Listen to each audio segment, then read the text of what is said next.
स्वस्थकता foundation की तरफ से आप लोगों को स्वागत।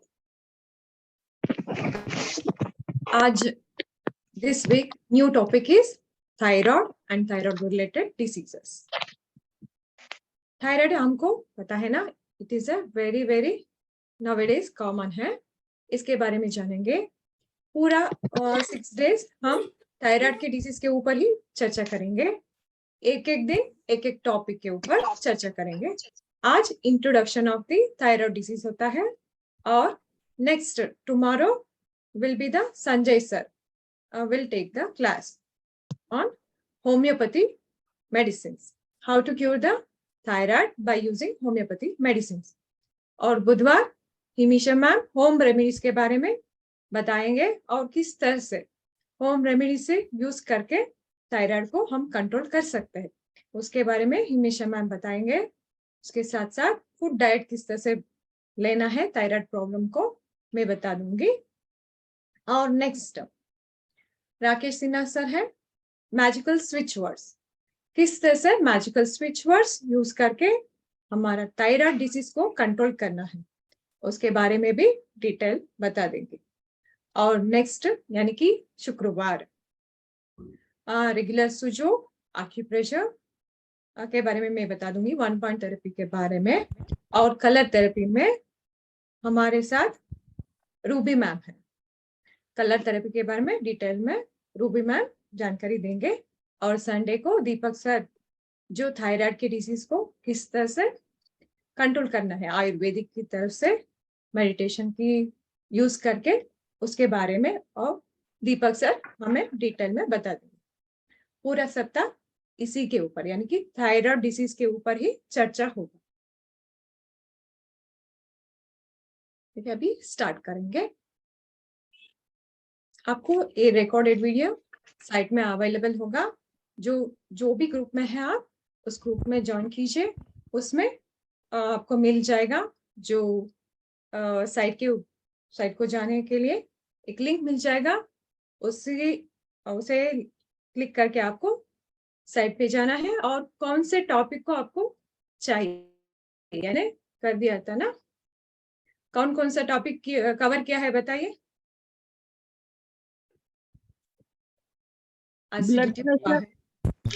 Diabetes, BP, acidity. हाँ, डायबिटीज ये सभी हुआ ना। उस सभी टॉपिक को आपको क्या मिलेगा, साइट के ऊपर रिकॉर्डिंग वीडियोस मिल जाता है। ठीक है, जो भी चाहिए आपको रिकॉर्डिंग वीडियोस वहां जाकर देखना है। ठीक है, जो भी क्वेश्चंस है लास्ट में पूछ लीजिए। अभी आज का टॉपिक यानी कि न्यू टॉपिक ये होगा thyroid and thyroid related diseases. ठीक है,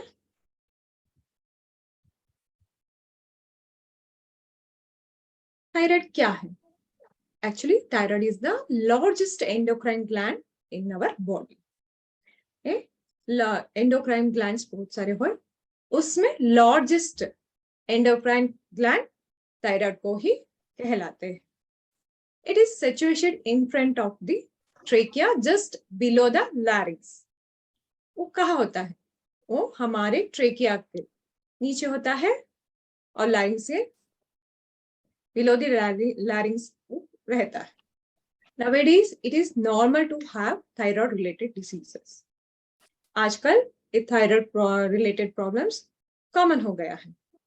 thyroid gland main function is metabolism, growth and development of the body. ये थायराइड ग्लैंड क्या करता है? इसका मेन फंक्शन यही है कि जो भी हम खाना खाते हैं उसे ठीक तरह से पकाता है, यानी कि अच्छी मेटाबॉलिज्म रेट को मेंटेन करता है। जो भी हम खाते हैं ना उसे अच्छी तरह से पकाता है और उसके साथ साथ ग्रोथ भी कंट्रोल करता है। और उसके साथ साथ जब भी खाना पकाने के बाद जो भी हार्मोन्स रिलीज करते हैं ना, वो सभी तो हमारे बॉडी में सप्लाई करने के लिए ये अच्छा काम कर लेता है। थायराइड ग्लैंड डिसीज में cause hyperthyroidism and hypothyroidism diseases. Actually thyroid का मतलब है एक ग्लैंड का नाम है, लेकिन डिसीज क्या होता है थायराइड ग्लैंड के रिलेटेड? हाइपरथायराइडिज्म और हाइपोथायराइडिज्म 2 होता है। This disease can be find by clinical test. जब हम ब्लड टेस्ट करवाते हैं ना, उस वक्त हमें पता चलता है ये हमें हाइपरथायराइडिज्म हुआ है या हाइपोथायराइडिज्म हुआ है। This is also hormonal diseases, जो हार्मोनल इम्बैलेंस की वजह से ही थायराइड रिलेटेड डिसीजेस आ जाता है। और एनाटॉमी ऑफ द थायराइड, उसके बारे में थोड़ा जानेंगे, पूरा डिटेल में नहीं, थोड़ा जितना आपको समझ में आए। It is a small butterfly shaped gland present in the neck region. वो कहाँ होता है? इसका शेप क्या है? स्मॉल बटरफ्लाई शेप होता है, वो हमारे नेक के रीजन में होता है। It is present below the Adam's apple, इसे एडम्स एपल बोलते हैं, उसके नीचे थायराइड ग्लैंड होता है। इट इज बाइलोब्ड ग्लैंड, हमें कह सकते हैं कि it is a bilobed gland, 2 lobe होता है। These 2 lobes connected in the middle called isthmus. ये 2 लोब होता है ना, उसके मिडल में एक कनेक्टिविटी होता है, उसे हम क्या बोलते हैं? isthmus. It is richly supplied with blood vessels. यहाँ ब्लड सप्लाईज अच्छी तरह से होता है इस एरिया में। Thyroid makes hormones that control your body metabolism. ये थायराइड क्या करता है? हार्मोन्स को प्रोड्यूस करता है, उसके साथ साथ हमारे बॉडी में मेटाबॉलिज्म भी कंट्रोल करता है। It affects the heart rate and functions of other organs. Metabolism को कम करता है, उसके साथ साथ हार्ट रेट को भी कंट्रोल करता है, उसके साथ साथ बहुत सारे ऑर्गन्स को भी कंट्रोल करता है। फंक्शंस ऑफ द ऑर्गन्स में ये it place very very important role.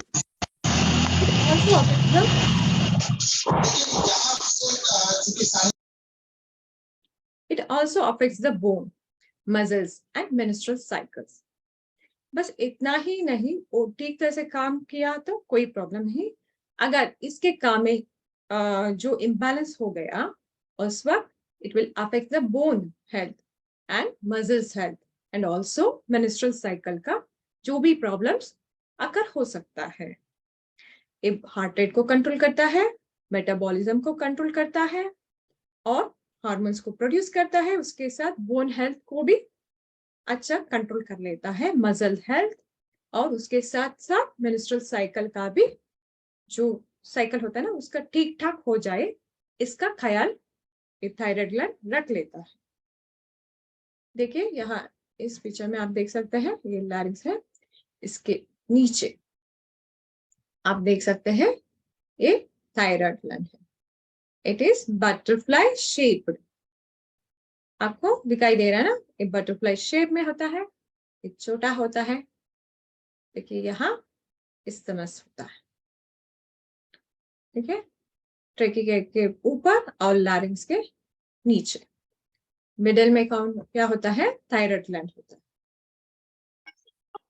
बस इतना ही छोटा ग्लैंड है, लेकिन इतना बड़ा काम करता है, पूरे बॉडी का मेटाबॉलिज्म को कंट्रोल करके हमें अच्छा हेल्थ मिलता है। इसी वजह से हाउ प्रोड्यूसेस द हार्मोन्स। ये थायराइड का हार्मोन्स हमें पता है T3 एंड T4, इस तरह से वो प्रोड्यूस होता है हमारे बॉडी में। Hormones are released by thyroid glands by the help of pituitary gland and hypothalamus. किस तरह से वो हार्मोन्स रिलीज होता है? जनरली जो हार्मोन्स रिलीज होता है ना, वो थायराइड ग्लैंड से होता है, मगर कुछ हेल्प तो चाहिए। जो हम फैक्ट्री है तो फैक्ट्री के लिए जो सामान तो चाहिए ना कुछ प्रोडक्शन करने के लिए, उसमें एक सामान लेकर आता है पिट्यूटरी ग्लैंड और hypothalamus glands. Generally hypothalamus releases the T और H, यानी कि थायराइड रिलीज हार्मोन को हाइपोथैलेमस क्या करता है? वो रिलीज करता है। It triggers on the pituitary gland and then it releases the thyroid stimulating hormone. पहला कौन होता है? हाइपोथैलेमस ग्लैंड होता है, वो क्या करता है? टी और H रिलीज करता है। उसके बाद में क्या होता है? टी और H आके पिट्यूटरी ग्लैंड को रीच करता है और ट्रिगर करता है। उसी वजह से वो क्या करता है, pituitary gland thyroid stimulating hormone को प्रोड्यूस करता है.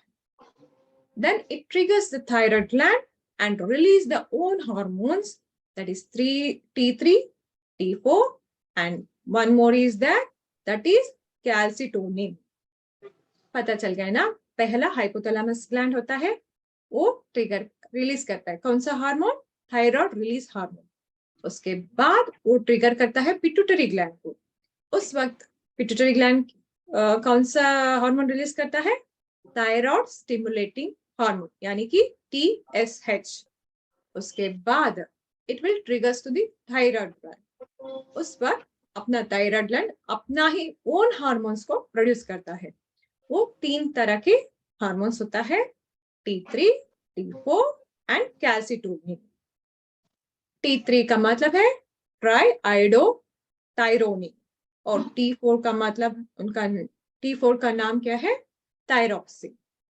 To produce thyroid hormones, it requires the iodine. जब भी हमारे थायराइड ग्लैंड में जो हम हार्मोन्स रिलीज करते हैं ना, प्रोडक्शन करता है ना, उस वक्त उस हार्मोन्स को प्रोड्यूस करने के लिए एक रॉ मटेरियल चाहिए, यानी कि उसे हम क्या बोलते हैं, आयोडीन. जो आयोडीन की वजह से ही क्या होता है, own hormones T3, T4 produce हो जाता है.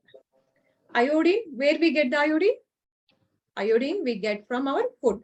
It is enough to produce the thyroid hormone. जो भी हम खाना खाते हैं ना रोज, जो साल्ट डाल के जो भी हम खाना पकाते हैं ना, उसी साल्ट का बस उतना ही साल्ट से जो भी थायराइड हार्मोन अच्छी बन जाता है. No need to take a more quantity of salt. It is enough to produce the thyroid hormones. समझ में आ गए ना.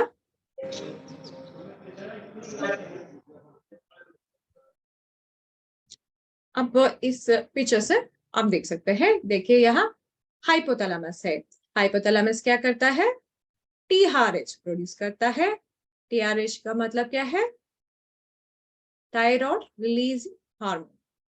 वो क्या करता है, वो रिलीज करके पिट्यूटरी ग्लैंड को भेजता है. पिट्यूटरी ग्लैंड क्या करता है, TSH प्रोड्यूस करता है. TSH का मतलब थायराइड स्टिमुलेटिंग हार्मोन. उसके बाद क्या होता है, नेक्स्ट थायराइड ग्लैंड के पास जाके उसे नॉक करता है, जो प्रोड्यूस करने के लिए बोलता है. उस वक्त क्या करता है, थायराइड ग्लैंड क्या करता है, आयोडीन को यूज करके T3, T4 एंड कैल्सिटोनिन इतना 3 वैरायटी का हार्मोन्स रिलीज करता है. ये सिंपल मैकेनिज्म है, इसे जान ले तो आगे आपको अच्छा समझ में आए. और T3 और T4 दो हार्मोन्स होता है ना, synthesized by attaching iodine to amino acid thyroxine to produce. यहाँ कहना आयोडीन टू अमीनो एसिड में जो भी है थायरॉक्सिन प्रोड्यूस करने के लिए हेल्प करता है. मोनो आयोडो थायरोनिन ये T1 होता है और सेकेंड वन होता है diiodothyronine T2. They are metabolised to prepare the T3 and T4. यह 2 हार्मोन्स होता है, उसका मेटाबॉलाइज्ड होने के बाद ही T3 एंड T4 प्रोड्यूस होता है. फंक्शंस ऑफ द थायराइड, उसमें T3 का क्या रोल क्या है और T4 का रोल क्या है, उसके बारे में जानेंगे. Essential for brain, total T3 and T4 क्या क्या काम करते हैं. It is essential for brain and physical development in infants. जो छोटे बच्चे होते हैं ना, उनका ब्रेन डेवलपमेंट का काम करता है. उसके साथ साथ फिजिकल ग्रोथ जो भी बच्चों का होता है ना, उसे भी कंट्रोल करता है. पर मेटाबॉलिक एक्टिविटी इन अडल्ट्स, जब बड़ों में मेटाबॉलिक एक्टिविटी को अच्छा बनाता है. Thyroid hormones help in the brain, heart, liver, muscles. Other organ functions should be properly. ये सिर्फ इतना ही नहीं, हमारे बॉडी का मेन ऑर्गन्स के ऊपर भी वर्क करता है. इसीलिए it is a very very important to balance the thyroid hormones. अगर इसमें इफेक्ट हो गया तो टोटल हमारे बॉडी में सब कुछ इम्बैलेंस हो जाता है, डिसीज हो जाता है। Thyroid is a syndrome, it's a package of syndrome we can tell. पूरा का पूरा बॉडी का मैकेनिज्म हार्म हो जाता है। T3 यानी कि ट्राई आयोडोथायरोन, ये क्या है? It's pro hormone is thyroxine and these hormones play important role in the control of metabolism. T3 main function क्या होता है? मेटाबॉलिज्म को कंट्रोल करता है। इट सपोज ब्रेन फंक्शंस को भी अच्छी तरह से बनाता है। It helps in the functions of heart की जो भी हार्ट बीट हो सकता है वो सभी कंट्रोल करने वाला T3 ही है। It helps in the good digestion, अच्छी डाइजेशन बन जाए इतना काम T3 कर लेता है। और T4 का जो T4 एक हार्मोन है ना थायरोक्सिन, उसका क्या क्या फंक्शन है? T4 plays an important role in regulating your weight, body temperature, muscle strength, even your mood. इतना इंपॉर्टेंट क्या है इसमें? T4 में वो वेट कंट्रोल करता है, बॉडी टेम्परेचर कंट्रोल करता है और मसल का स्ट्रेंथ भी लाता है, उसके साथ साथ अच्छी मूड भी बना देती है। The thyroxine test is a blood test that helps diagnose thyroid conditions. जब भी हम ब्लड टेस्ट करवाते हैं ना उस वक्त हमें पता चलता है कि T4, T3 या TSH का वैल्यू क्या है, उसके हिसाब से जो भी प्रॉब्लम हम डिसाइड कर सकते हैं। ये hormone that is made up by thyroid gland and contains iodine.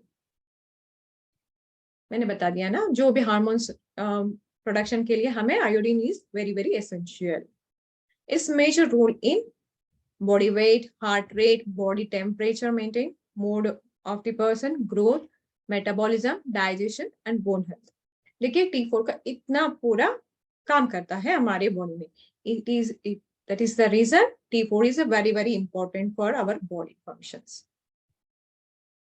उसके बाद दो हार्मोन हो गया T3 और T4।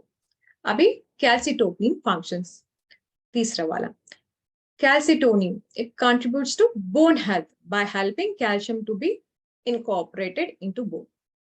इसमें क्या करता है?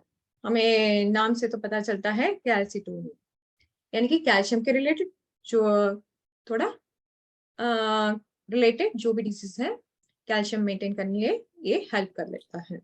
बोन के रिलेटेड यानी कि बोन को स्ट्रेंथ करने के लिए ये अच्छी तरह से काम कर लेता है।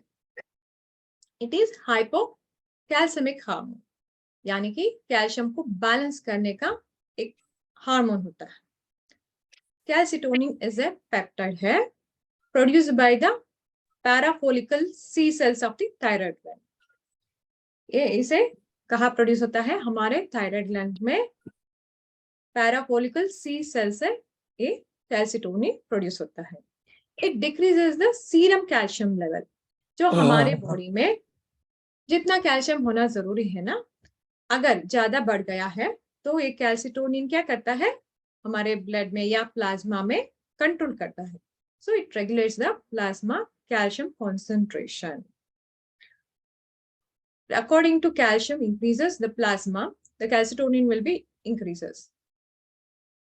उसे कैल्शियम प्रोड्यूस कैल्शियम हमारे ब्लड में ज्यादा है तो कैल्सिटोनिन भी ज्यादा बढ़ेगा।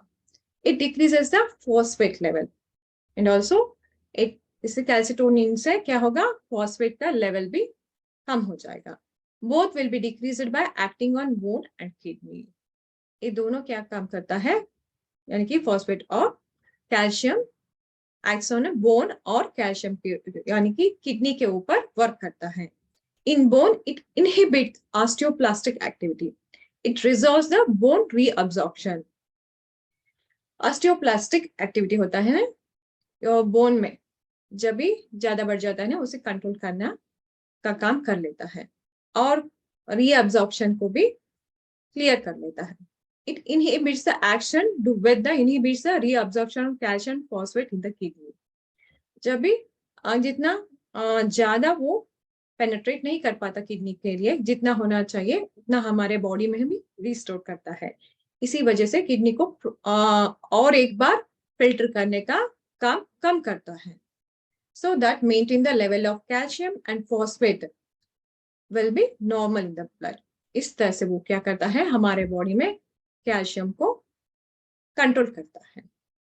जितना कैल्शियम हमारे बॉडी में चाहिए उतना कैल्शियम मेंटेन करने का काम ये कैल्सिटोनिन करता है और बोन ग्रोथ को अच्छी बनाता है। उसके साथ साथ हमारा किडनी का जो फंक्शन है, किडनी का अच्छी तरह से फंक्शन हो जाए, इसका काम भी यही करता है। अभी देखेंगे हाइपरथायरॉइडिज्म। हमने थायराइड ग्लैंड के बारे में जाना और 3 हार्मोन्स के बारे में जाना, वो क्या क्या काम करता है उसके बारे में तो जान लिया है। अभी देखेंगे hyperthyroidism. Hyperthyroidism is a condition which the thyroid gland makes too much of thyroid hormone. इसमें क्या हो जाता है, वो क्या करता है, थायराइड हार्मोन ज्यादा प्रोड्यूस कर लेता है। The condition is often called as overactive thyroid. इस कंडीशन को हम क्या करते हैं, ओवरएक्टिव थायराइड भी कह सकते हैं। एक production of increases of thyroxine hormone. Thyroxine hormone का मतलब T4 का प्रोडक्शन ज्यादा हो जाता है in the case of hyperthyroidism में। Thyroid organ is very important organ of the endocrine system. पूरा का पूरा एंडोक्राइन सिस्टम में थायराइड जो भी ग्लैंड है ना, it is a very very very important system होता है, एंडोक्राइन सिस्टम होता है। हमें पता है ना एंडोक्राइन का क्या काम है, जो हार्मोन्स को प्रोड्यूस करता है और directly it reaches the blood stream. Produce करने के बाद वो ब्लड स्ट्रीम को छोड़ देता है। वो क्या, ब्लड क्या करता है, पूरे बॉडी में वो सर्कुलेट करता है। एंडोक्राइन का जो फंक्शन है यही होता है। It is the gland makes the hormones that control the way every cell in the body uses energy. जब भी वो हार्मोन्स क्या करता है, प्रोड्यूस होने के बाद पूरे एक चीज सेल में एक काम करता है और इसका एनर्जी ले लेता है। This produces is called metabolism. This process is called metabolism, यानी कि हार्मोन का जो काम करता है ना, जो मेटाबॉलिक काम करता है, जो भी ब्लड स्ट्रीम को छोड़ता है और उस जो भी पूरा शरीर में एनर्जी भेजता है, उसी प्रोसेस को हम क्या बोलते हैं, मेटाबॉलिज्म। ठीक तरह से डाइजेस्ट करने के बाद पूरे बॉडी में वो क्या करता है, रिलीज करता है। Iodine is necessary for production of thyroid hormone. Already हमने जान लिया है कि iodine is very very necessary for production of the thyroid hormone. अगर हम देख सकते हैं कि symptoms of the hyperthyroidism, hyperthyroidism का क्या क्या लक्षण हो सकते हैं उस व्यक्ति में, यानी कि जो हाइपरथायरॉइडिज्म व्यक्ति में उनका जो हार्मोन्स ओवर एक्टिव हो जाता है ना, इसीलिए क्या होता है, वेट लॉस हो जाता है उस व्यक्ति में, यानी कि मेटाबॉलिक रेट ज्यादा बढ़ता है ना, इसी वजह से वेट लॉस भी हो सकता है।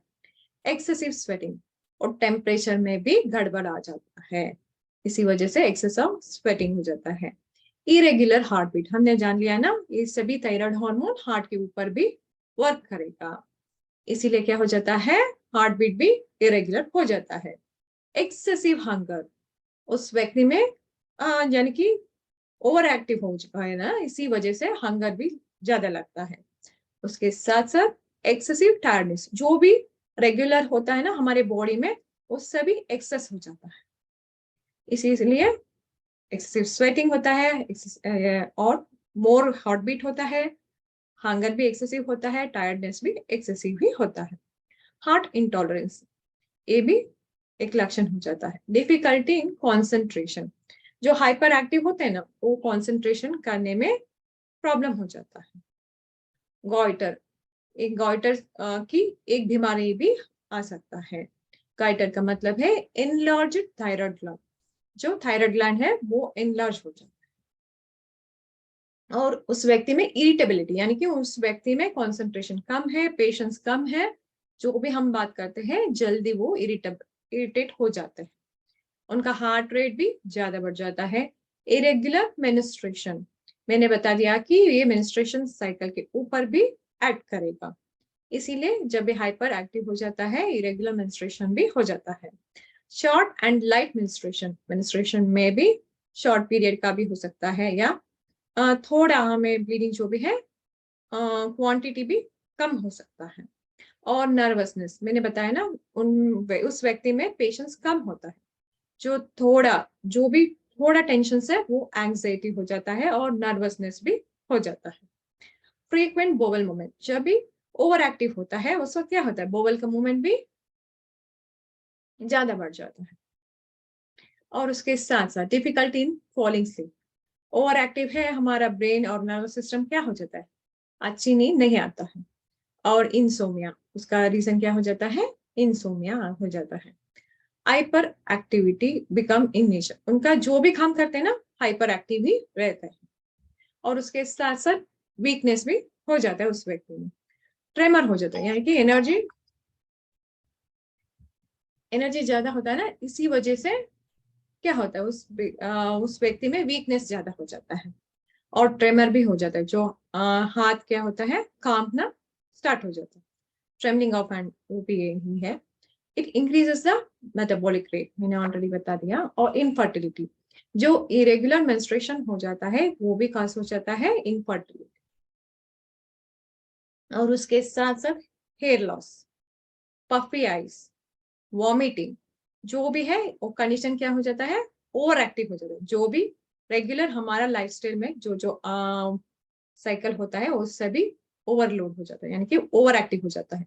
Hair loss, puffy eyes, vomiting, diarrhoea, fever, irregular heart beat, इसे क्या बोलते हैं, एरिथमिया।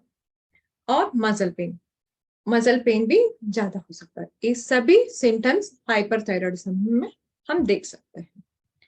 और अब देखेंगे कॉजेस ऑफ हाइपरथायरॉयडिज्म, क्या क्या कॉजेस हो सकता है हम हाइपरथायरॉयडिज्म होने का। जो वो कुछ मेडिकेशन लेते हैं उसी वजह से भी हाइपरथायरॉयडिज्म हो सकता है, यानी कि नर्व के रिलेटेड जो डिसीजेस है उस वक्त जो हम मेडिकेशन लेते हैं ना उस वक्त भी चांसेस होता है। Graves disease, it is infection disease होता है। ऑटो इम्यूनो डिसीज भी हम कह सकते हैं, उस डिजीज के कारण भी हमें हाइपरथायरॉयडिज्म हो सकता है। और ऑटो इम्यूनो डिसीजेस, जो भी हमारे बॉडी में ऑटो इम्यूनो डिसीज होता है वो भी एक कारण बन जाता है। थायराइड एरिया नोडल्स, यहाँ हम थायराइड का जो प्लेस होता है ना, एरिया होता है ना, उसमें नोडल्स बन जाता है, वो भी एक रीजन हो जाता है थायराइड हाइपरथायरॉयडिज्म का। ड्यूरिंग द प्रेगनेंसी, कभी कभी प्रेगनेंसी में गेस्टेशनल वो कंडीशन हम बताते हैं ना, उस वक्त में भी कुछ लोगों में थायराइड होने का संभव हो सकता है। Medication from heart related issues, जो हार्ट के रिलेटेड जो कुछ मेडिसिन लेते हैं ना उस वक्त भी हाइपरथायरॉयडिज्म होने का चांसेस ज्यादा होता है। और पिट्यूटरी नोडल, पिट्यूटरी ग्लैंड में भी नोडल्स बन सकता है, उसी वजह से भी हो सकता है। और अल्कोहल, जो अल्कोहल हैबिट जो जिस व्यक्ति में है उसी कारण भी ये हाइपरथायरॉयडिज्म हो सकता है। और स्मोकिंग, ये भी बैड हैबिट है, इसे करने से भी हाइपरथायरॉयडिज्म हो सकता है। मिनरल डिफिशिएंसी, जो हमारे डाइट में मिनरल डिफिशिएंसी हो सकता है। और आयोडीन इनटेक कम हो गया उस वक्त भी, जो भी बैलेंस आयोडीन इनटेक है तो प्रॉब्लम नहीं है, ज्यादा या कम हो गया तो थायराइड के रिलेटेड डिजीज आ सकता है। और ओवर स्ट्रेस, जो व्यक्ति स्ट्रेस के वजह से जो काम ज्यादा करता रहता है ना उस वक्त में हम इस देख सकते हैं। और डिफिशियंसी में विटामिन डी और सेलेनियम भी कह सकते हैं। और कभी कभी इन्फेक्शन, यानी कि थायराइड ग्लैंड में जो इन्फेक्शन होता है ना उसी के वजह से भी हो सकता है। और फूड डाइट, जो व्यक्ति अच्छी मात्रा का यानी कि मिनरल्स और विटामिन अच्छी मात्रा का फूड ले तो प्रॉब्लम नहीं होता। अगर पुअर डाइट है उस वक्त ये हाइपरथायरॉयडिज्म हो सकता है।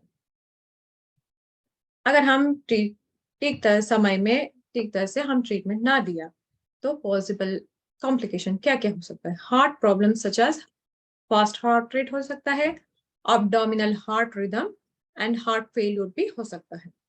ऑस्टियोपोरोसिस, यानी कि हमारे जो हड्डियों में पोर्स बन सकता है, bone will be very very weak. I diseases, जो आई के रिलेटेड जो हो सकता है, डबल विजन हो सकता है, अल्सर इन कॉर्निया, और विजन लॉस, ये सभी हाइपरथायरॉयडिज्म की वजह से ही हो सकता है। और टोबैको यूज में make some complications of hyperthyroidism. जिस व्यक्ति टोबैको भी यूज करता है तो उसमें चांसेस ज्यादा होता है हाइपरथायरॉयडिज्म, उसे भी कंट्रोल करना जरूरी होता है। इसीलिए hyperthyroidism is you have to take a very care of these diseases, and you have to change your lifestyle, and you have to take a proper treatment so that you can control this disease. अगर testing value normal क्या होता है, thyroid function test में TSH ये सभी normal दिया है मैंने, नॉर्मल वैल्यू ऑफ TSH हो सकता है या T4 T3 का। TSH यानी कि thyroid stimulating hormone normal value is 0.5 to 4.5 milli micro by litre, milli international units per litre of blood, इसमें ये होता है। और T4 normal value is 77 to 155 nano moles per litre, और T3 का है normal value is 0.3 to 4 nano mole per litre होता है। ये नॉर्मल वैल्यू मैंने दे दिया है। ओ अभी देखेंगे कि आपको समझ में आ जाएगा कि हाइपरथायरॉयडिज्म, आप यहाँ देख सकते हैं कि TSH और T4 ये जो साइकिल होता है, ये जो एक प्रोसेस होता है ना, उससे फीडबैक मैकेनिज्म भी बता सकता है। जब भी TSH है यहाँ T4 प्रोडक्शन होता है, T4 जो भी प्रोडक्शन होता है ना, उसी वजह से हम TSH को भी बैलेंस कर सकते हैं। इस प्रोसेस को हम क्या बोलते हैं, फीडबैक प्रोसेस। देख सकते हैं जब भी एक व्यक्ति में नॉर्मल कंडीशन है तो नॉर्मल होता है, यानी कि TSH नॉर्मल है, T4 नॉर्मल होता है। लेकिन यहाँ हाइपर थायरॉयडिज्म में TSH लो होता है और T4 हाई होता है। अगर हम देख सकते हैं हाइपोथायरॉयडिज्म में TSH हाई होता है और T4 लो होता है। यहाँ देखिए हाइपरथायरॉयडिज्म में क्या होता है, T4 का प्रोडक्शन ज्यादा बढ़ जाता है, इसीलिए hyper active of the thyroid gland बताते हैं। इसीलिए हाइपरथायरॉयडिज्म में जनरली क्या होता है, T4 का वैल्यू ज्यादा होता है, जो नॉर्मल है उससे ज्यादा होता है। लेकिन हाइपोथायरॉयडिज्म हम क्या कह सकते हैं, ये इनएक्टिवनेस ऑफ द थायराइड ग्लैंड, इसीलिए क्या होता है TSH का वैल्यू ज्यादा बढ़ता है और T4 का वैल्यू कम रहता है। अगर हाइपोथायरॉयडिज्म सेकेंडरी लेवल में चला गया उस वक्त TSH भी लो होता है और T4 भी लो होता है। ठीक है, इसे जानना वेरी मैडम सेकेंडरी लेवल में बोलेगा तो क्या होता है, patient is having hypothyroidism but what is the secondary level? हाँ, जो भी सिम्टम्स है ना और भी बढ़ता है, उनका इम्यूनिटी कम हो जाता है, जो सीरियसनेस जो भी प्रॉब्लम होता है ना और भी बढ़ जाता है, जो रेगुलर सिम्टम्स बताया गया है ना वो भी ज्यादा हो जाता है। अभी हाइपोथायरॉयडिज्म के बारे में देखेंगे। हाँ, hypothyroidism, this is a condition is also called as under active thyroid gland. इस कंडीशन को हम क्या बताते हैं, हाइपो यानी कि वो काम के कम करता है, जितना काम करना है उससे कम करता है, इसीलिए क्या बताते हैं under active thyroid gland. In this condition thyroid gland does not produce enough thyroid hormone. इसमें क्या होता है T4 का या T3 का इतना प्रोडक्शन करना चाहिए उतना हार्मोन्स प्रोडक्शन नहीं कर पाता। Hypothyroidism is the most prevalent in older women. जो हाइपोथायरॉयडिज्म जो एज्ड पीपल में ज्यादा देख सकते हैं, लेकिन हाइपोथायरॉयडिज्म इन यंगर या कभी कभी न्यू बॉर्न चिल्ड्रन में भी हम इन्फेंट्स में भी हम देख सकते हैं। So it acts on our metabolism and heart rate everything. हम देख सकते हैं सिम्टम्स। सिम्टम्स में क्या क्या होता है, जो हाइपोथायरॉयडिज्म में ड्राई हेयर होता है, हेयर फॉलिंग हो सकता है और हार्ट बीट स्लो हो जाता है। वहां क्या होता है, इरेगुलर हार्ट बीट होता है हाइपरथायरॉयडिज्म में और फास्ट होता है।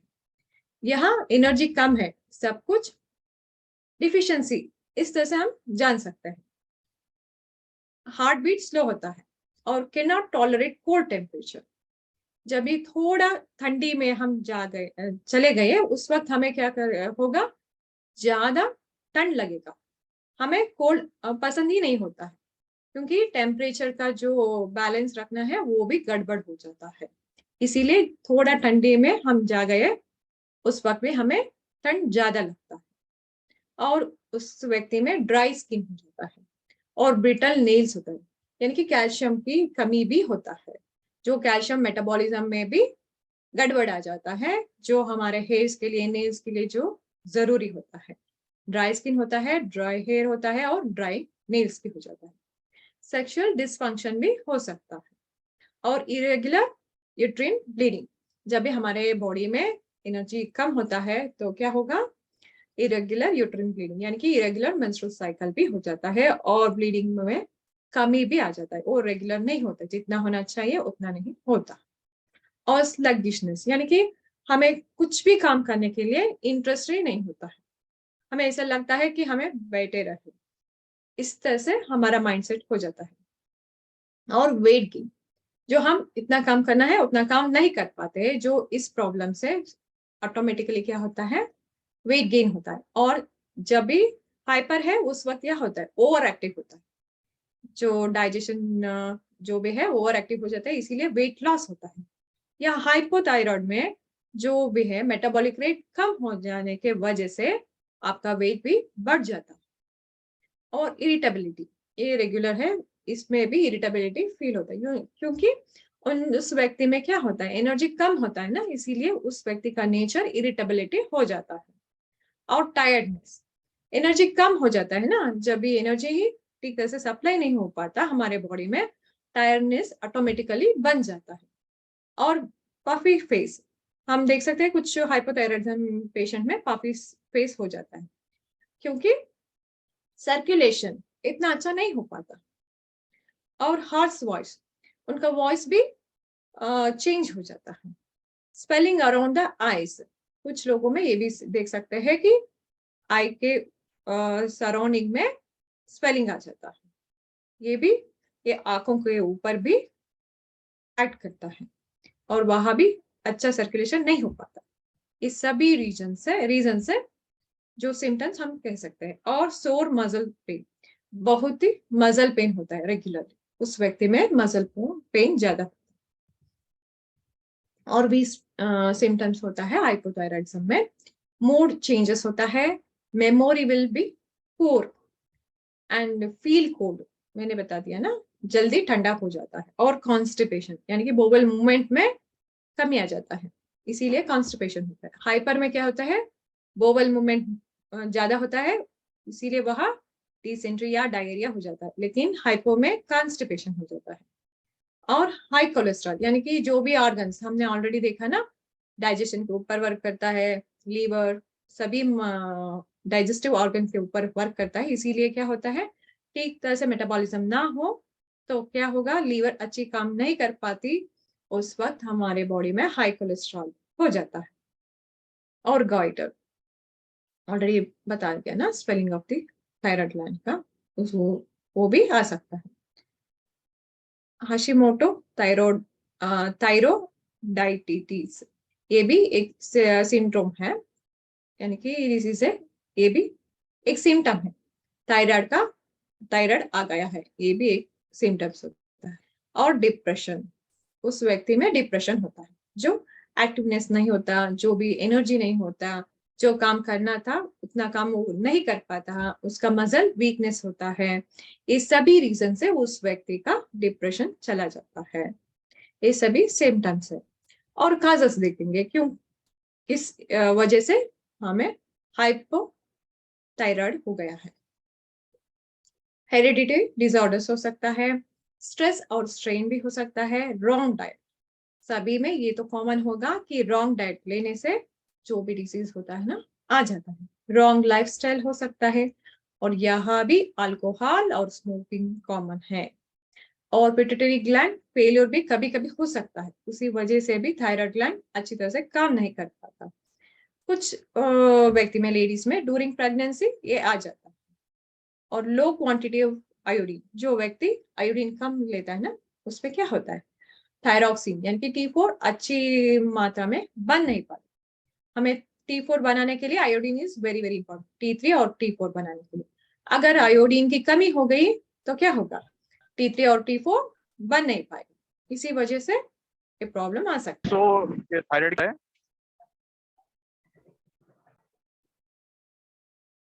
रिस्क फैक्टर्स, जो क्या क्या रिस्क फैक्टर्स हो सकता है जब भी हम ट्रीटमेंट ना दिया, हाइपोथायराइड का अच्छी ट्रीटमेंट ना दिया तो क्या हो सकता है। had a family history of generally family history की वजह से भी ये आ सकता है। It is an autoimmune disease in the type of diabetes 1। जो व्यक्ति डायबिटीज टाइप 1 होता है ना, उसमें भी वो भी एक ऑटो इम्यूनो डिसीज है, ये भी एक ऑटो इम्यूनो डिसीज ही माना जाता है, इसके वजह से भी आ सकता है। हमें थायराइड सर्जरी, थायराइड की सर्जरी भी करवाना पड़ेगा। और received radiation to your neck और अपर चेस्ट, कुछ यानी कि कुछ केसेस में वो लेने से भी ये आ सकता है। गॉइटर मैंने बता दिया ना, गॉइटर का जो प्रॉब्लम किस लिए आता है। और हार्ट प्रॉब्लम्स, हार्ट फेल्यूर भी हो सकता है। हम ठीक तरह से ट्रीटमेंट ना दिया तो हार्ट फेल्यूर भी हो सकता है। Develops low density lipoprotein LDL यानी कि बैड कोलेस्ट्रॉल, वो ज्यादा बढ़ जाता है हमारे बॉडी में। पेरिफेरल न्यूरोपैथी, पेरिफेरल न्यूरोपैथी का मतलब क्या है, in long term can damage the peripheral nervous system. जो हमारा पेरिफेरल नर्वस सिस्टम होता है ना हमारे बॉडी में, उसे जो लॉन्ग टर्म इसे छोड़ दिया तो वो हमारे नर्व्स के ऊपर डैमेज कर देगा। This nerves are carry the information from the brain to spinal cord to the rest of the body. ये क्या करता है, पेरिफेरल नर्वस सिस्टम क्या करता है, वो इंफॉर्मेशन को कैरी करता है स्पाइनल कार्ड और हमारे बॉडी के पूरा का पूरा जो भी सिग्नल्स होता है या इंफॉर्मेशन होता है उसे कैरी करता है, वो भी डैमेज हो जाता है। इसे इस तरह से छोड़ दिया तो उसमें नर्वनेस आ जाता है नर्व्स में, उस कंडीशन को हम may cause peripheral neuropathy. Nerve damage होने से क्या होता है, न्यूरोपैथी हम कह सकते हैं। Totally we can call it as a peripheral neuropathy. और भी प्रॉब्लम्स क्या हो सकते हैं, इनफर्टिलिटी केस, जिस लेडीज में हो सकता है या जेंट्स में हो सकता है, इनफर्टिलिटी केसेस चांसेस होता है। Low levels of thyroid hormone में influence with ovulation which can limit the fertility. Ladies में क्या हो जाता है, ओवुलेशन का प्रॉब्लम अकर्स हो सकता है, इसी वजह से इनफर्टिलिटी चांसेस बढ़ जाता है। बर्थ डिफेक्ट, अगर एक व्यक्ति में है वो प्रेग्नेंट है, उस वक्त क्या हो, babies born to people with untreated thyroid diseases may have higher risk of the birth defects compared with babies born to mothers who do not have thyroid disease। इसका बर्थ की डिफेक्ट्स ज्यादा हो सकता है, इसीलिए ट्रीटमेंट लेना जरूरी होता है। और हम देख सकते हैं कुछ प्रॉब्लम्स थायराइड इन चिल्ड्रंस में भी देख सकते हैं, यानी कि बॉर्न बेबी में भी हम देख सकते हैं। इट इज हाइपोथायरॉइडिज्म, उसे हाइपोथायरॉइडिज्म ही ज्यादा होता है। Child gland does not produce the thyroid hormone, वो थायराइड हार्मोन को प्रोड्यूस नहीं कर पाता। सिम्टम्स उसमें भी फैटिक, वेट,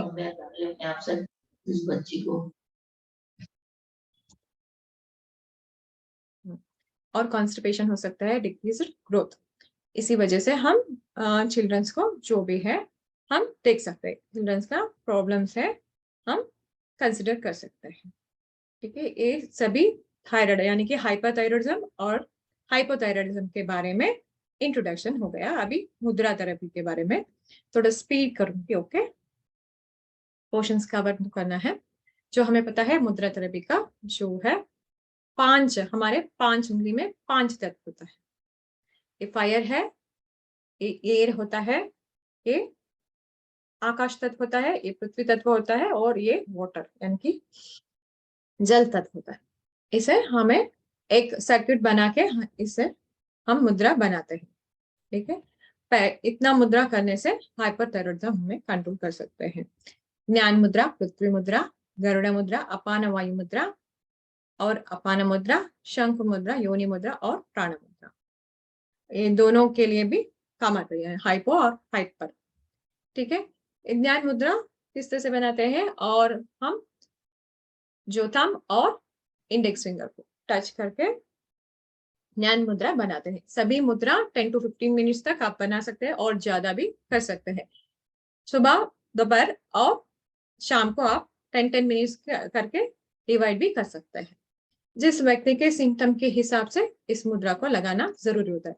जो हाइपरथायरॉइडिज्म पेशेंट में क्या होता है, सब कुछ हाइपर होता है, यानी कि वो अच्छी नींद नहीं कर पाता, इंसोमिया होता है और एंजाइटी होता है और इरिटेबल नेचर होता है और हार्मोन्स ठीक तरह से प्रोड्यूस नहीं कर पाता, और उस व्यक्ति में कंसंट्रेशन नहीं होता है, पेशेंस नहीं होता है।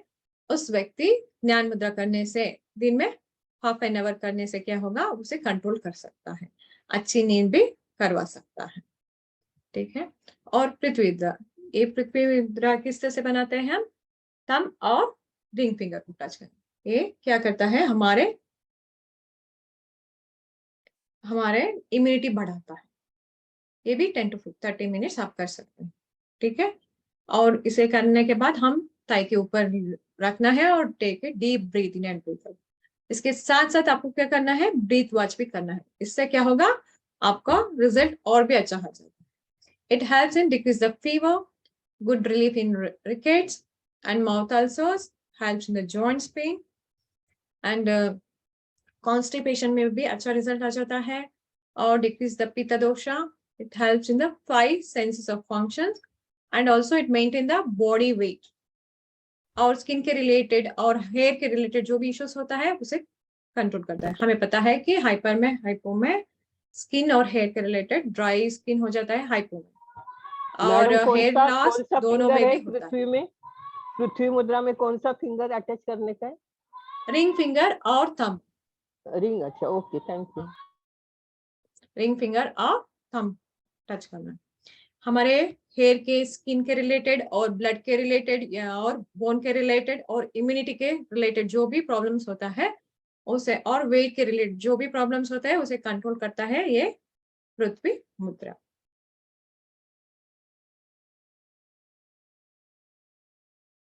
और नेक्स्ट है गरुड़ मुद्रा। इसे किस तरह से करना है, आपको क्या करना है, एक मिनट, इस तरह से आपको इस तरह से करना है। ठीक है, जो थंब है ना, एक के और एक थंब को इस तरह से रखना है। ठीक है, इसे अपर साइड में, इस तरह चेस्ट रीजन में इस तरह से रखना है। ठीक है, इसे एक्चुअली मैंने बताया है, लेकिन आपको क्या करना है, इस तरह से रखना है, इस एंगल्स में आपको रखना है गरुड़ मुद्रा।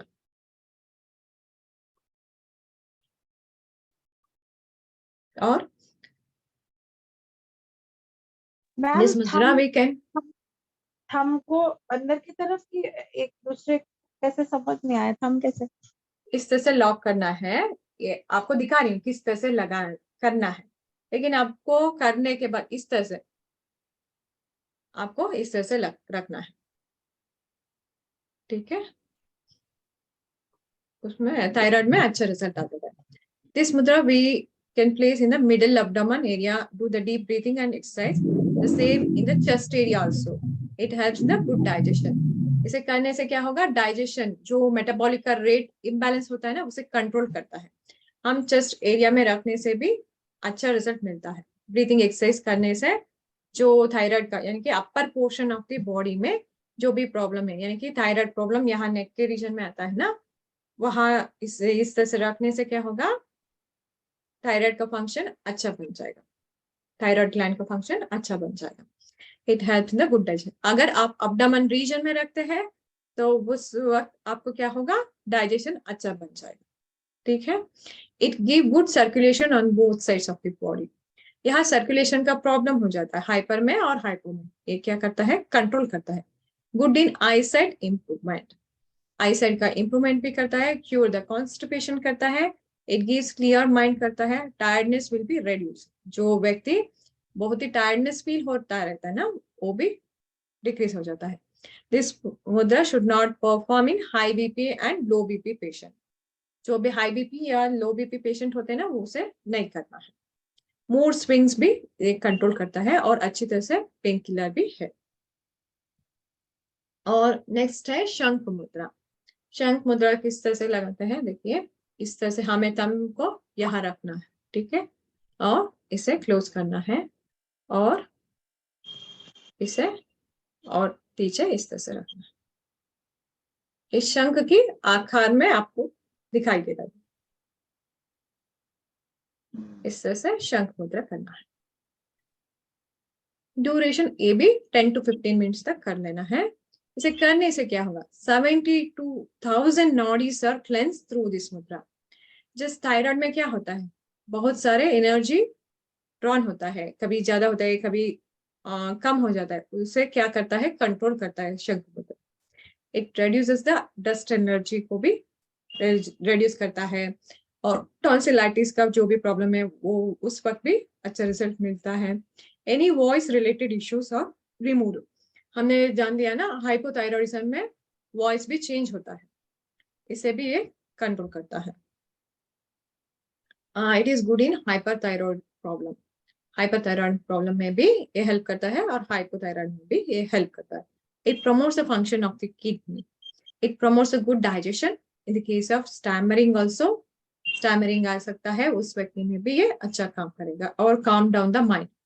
हाइपरथायरॉयड में क्या होता है, माइंड बहुत ही हाइपर हो जाता है, उसे भी ये कम करता है, नॉर्मल करता है। It gives good health of the skin.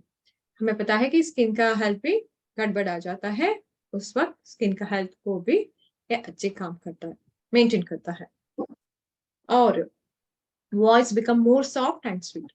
Hypothyroid में वॉइस बिकम हॉर्स, हमने अभी जाना है ना, इसमें क्या होता है, हमारा वॉइस सॉफ्ट हो जाता है और स्वीट भी हो जाता है। Any throat issues you by season changing. कभी कभी सीजन चेंज होने से क्या हो जाता है, थ्रोट के इश्यू हो जाता है, यानी कि इन्फेक्शन हो सकता है, जो भी है ना वो भी चेंज हो।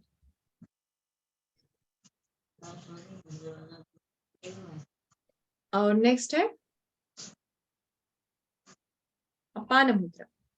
जो अपान मुद्रा क्या करता है, इसे किस तरह से बनाना है, थंब, मिडिल फिंगर और रिंग फिंगर, इसे अपान मुद्रा बोल सकते हैं हम, इस तरह से, ठीक है। इसे करके हमारा ताई के ऊपर हमें रख लेना चाहिए और ब्रीथ वॉश भी कर लेना चाहिए।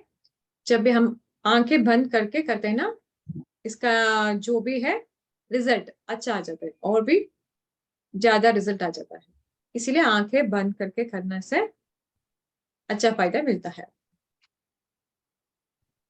इसे करने से क्या क्या यूजेस होता है, दिस मुद्रा work on the pancreas so that helps in the pancreas diseases. So control the sugar, sugar का बैलेंस भी कर लेता है। It helps the good digestion, digestion improve करता है। It decreases the obesity. कुछ व्यक्ति में यानी कि हाइपोथायरॉयडिज्म में क्या होता है, ओबेसिटी आ जाता है उस व्यक्ति में, उसे कंट्रोल करता है।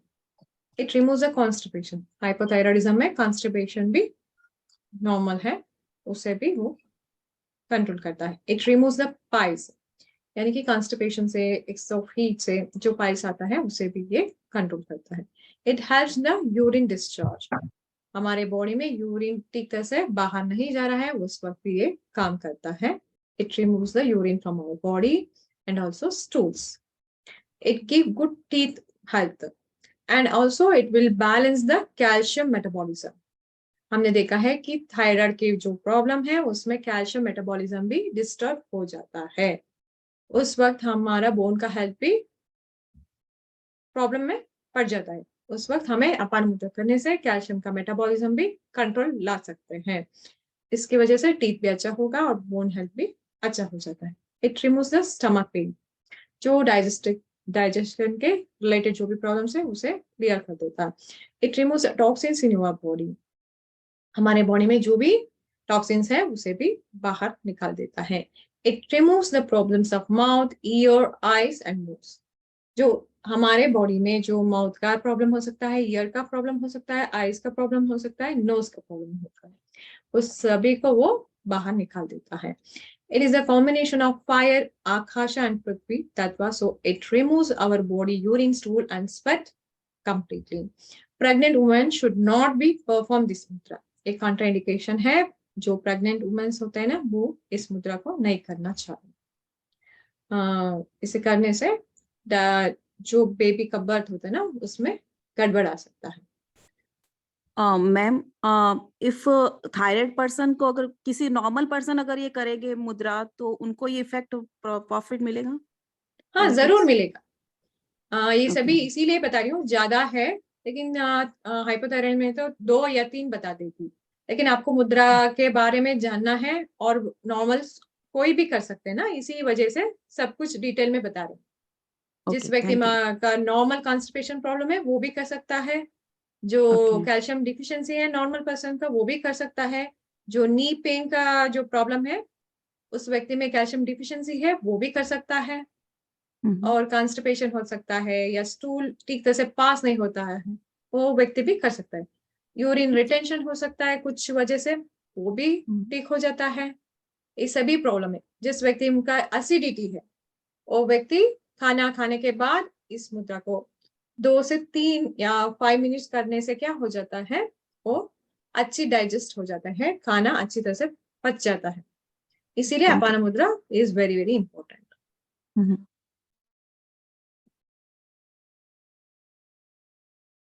मैम नॉर्मल व्यक्ति भी लगाए अगर आफ्टर फूड? हाँ, डाइजेस्ट हो जाता है. उनका जो भी एसिडिटी हो सकता है, गैस्ट्राइटिस हो सकता है, वो सभी ठीक हो जाएगा रेगुलर करने से. जब तक आपको रिजल्ट मिलेगा ना, तब तक आपको एक करता रहना चाहिए. कभी मैम एक कभी. बार करके दिखाएंगे, एक बार करके दिखाएंगे प्लीज. कौन सा मुद्रा? ये अपान अपान मुद्रा. मुद्रा. देखिए यहाँ थंब है ना, थंब, मिडिल फिंगर और रिंग फिंगर इस तरह से टच करना है. टच करने के बाद आपको क्या करना है, आपके Yes, थाई के ma'am. ऊपर रख लेना चाहिए. ठीक है. Yes, ma'am. और नेक्स्ट है अपाना वायु मुद्रा.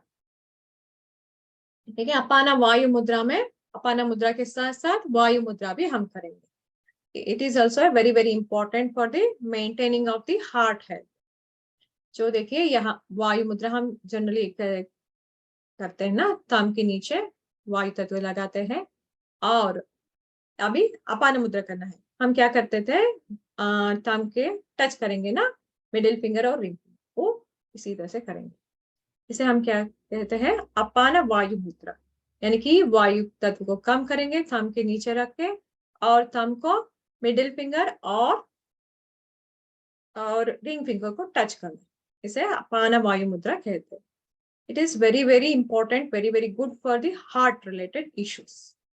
जब भी एक व्यक्ति का हार्ट अटैक हो सकता है ना, उस वक्त ये फर्स्ट एड की तरह काम करता है. जो व्यक्ति को हॉस्पिटलाइज करने तक आप इस मुद्रा उस व्यक्ति में करवा के ले गए, तो you can save the life of the person. इतना पावरफुल मुद्रा है अपाना वायु मुद्रा. यहाँ क्या होता है ना, अपाना वायु, जो भी थायराइड पेशेंट में हार्ट का बीट ज्यादा हो सकता है या कम हो जाता है. इसी वजह से हमें हार्ट का हेल्थ अच्छी बनाना पड़ेगा, यानी कि स्ट्रेंथन देना हार्ट मसल को. इसीलिए हम अपाना वायु मुद्रा करने से वो ठीक ठाक हो जाता है. Good in BP condition. BP की कंडीशन में क्या हो जाता है, हमने ऑलरेडी जाना है ना, बीपी का ब्लड प्रेशर बढ़ने को भी ये कंट्रोल करता है. It removes the gastric problem. कभी कभी क्या हो जाता है ना, गैस्ट्रिक की वजह से हमें चेस्ट पेन आ जाता है, उसे भी ये कंट्रोल करता है. It gives good result in the case of constipation and piles also. जो अपाना मुद्रा हम करते हैं ना, ये काम भी करता है, गैस को भी रिलीज करता है और कॉन्स्टिपेशन को रिलीज कर देता है. Good result in the teeth pen.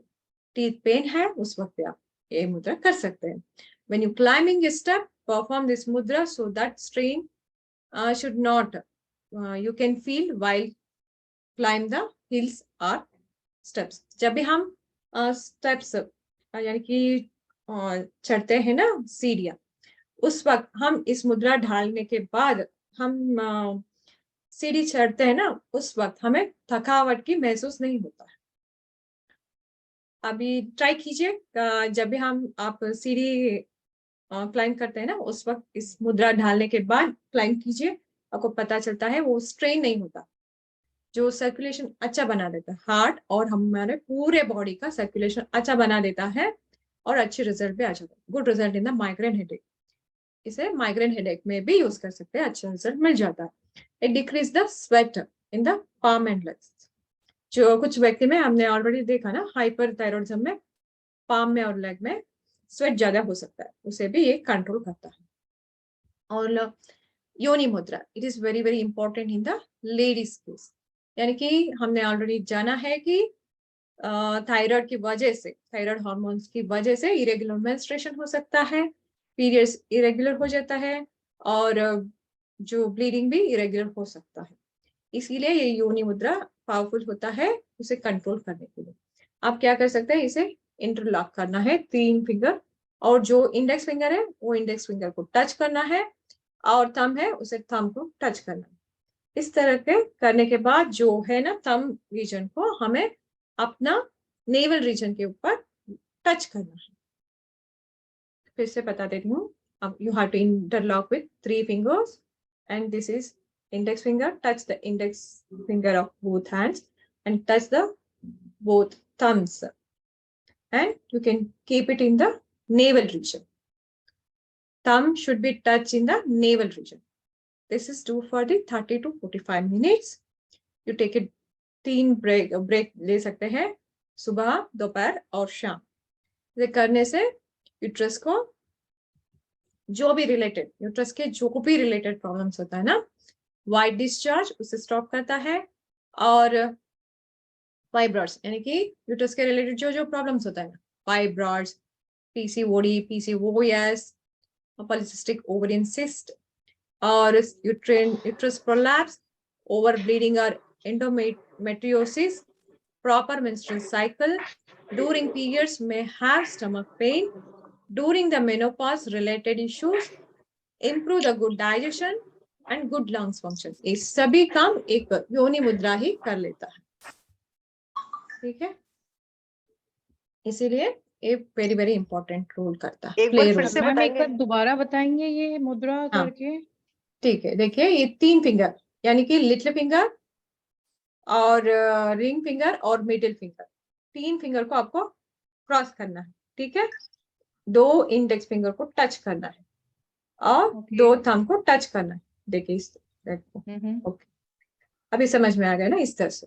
Yes ma'am. और थंब रीजन को हमें क्या करना है, नेवल के रीजन में रखना है। Okay, thank you ma'am. हाँ, समझ में आ गए ना? यस और मैम। एक बार दिखाऊं? No thank you ma'am. हाँ, वेलकम। ये तो लेडीज के लिए वेरी वेरी इंपॉर्टेंट है। जो भी इतना प्रॉब्लम है, इतना प्रॉब्लम के लिए एक ही सोल्यूशन होगा, योनि मुद्रा, ठीक है। जो पीरियड्स का पेन होता है ना, वो भी कम करता है। और लास्ट में आता है प्राण मुद्रा। ये प्राण मुद्रा क्या करता है, इसे किस तरह से करते हैं, लिटिल फिंगर, रिंग फिंगर और थंब। इस तरह से करने के बाद आपको क्या करना है, ताई के ऊपर रखना है। It is also very very important. आपने जान लिया कि प्राण मुद्रा यानी कि नेम इंडिकेट्स प्राण शक्ति will circulate through out the body, ठीक है। इसमें और क्या क्या क्या इसे करने से क्या क्या मिलेगा आपको। और ये जरूरी है कि जो भी मुद्रा आप करें उसके बाद 5 मिनट्स प्राण मुद्रा करना मस्ट एंड शुड है, करना ही है। Name suggests it increases the प्राण शक्ति in our body. It helps the decrease the fatigue. हमारे जो भी फैटिक महसूस होता है ना, जो हाइपर और हाइपो में, वो भी कम कर देगा। It helps improve our vision. Improve करता है हमारे विजन को। Helps in cold and cough. Lung की इम्यूनिटी को भी बढ़ाता है। Increase weight. Weight जिस व्यक्ति में अंडर वेट है वो उसे इंक्रीज करता है। It improves the vitamin A, B, C and K. जिस व्यक्ति में डिफिशियंसी है, इस करने से वो भी पूरा हो जाता है। Improve immunity, blood related issues. When we are in fasting, do this mudra helps in the maintain the energy. After Vayu mudra, perform Prana mudra, pain will be decreases. After Jnana mudra, perform Prana mudra, it gives good sleep. These are the mudra therapies. Okay. जो आज का session complete हो गया। अभी time तो अभी 2 minute है। 2 minute में जो भी आपका जो भी क्वेश्चंस है 2 ही मिनट दे रही हूँ, बाद में नेक्स्ट क्लास है। 2 मैम मिनट में किस जो भी सीरीज में करना है मुद्राओं को, किस सीरीज में, पहले फर्स्ट जैसे? आपको क्या करना है, सिम्टम्स एक एक व्यक्ति में एक एक तरह का सिम्टम्स आ सकता है, ठीक है। उस सिम्टम को आपको देखना है, जो मैंने बताया ना, जिस व्यक्ति में ड्राई हेयर है यानी कि हेयर फॉल है, ये जो भी है उसे कम करने के लिए कौन सा मुद्रा करेंगे आप बताइए। अभी तो बताया ना, पृथ्वी मुद्रा, ठीक है। इस तरह से आपको सिम्टम्स यानी कि इरेगुलर मेंस्ट्रुअल साइकिल है, उस वक्त आपको क्या करना है, योनि मुद्रा करना है, ठीक है। आपके सिम्टम्स के हिसाब से आपको मुद्रा चूज करना है। जिस व्यक्ति में एंजाइटी ज्यादा होता है, इरिटेट ज्यादा होता है, एंगर ज्यादा होता है, उस व्यक्ति क्या करना है, नींद नहीं आता है, उस व्यक्ति क्या करना है, ज्ञान मुद्रा करना है, ठीक है। इसके हिसाब से जो भी सिम्टम्स है उसके हिसाब से आपको क्या करना है, मुद्रा सेलेक्ट करना है। और जो भी मुद्रा करेंगे ना, हाफ एन आवर करने से अच्छा रिजल्ट मिल जाता है, लेकिन half an hour continuously we can not do. That's why we can break into 3 parts and you can do morning, afternoon and evening. Ma'am ये मुद्रा करने से रिजल्ट कितना फास्ट आता है?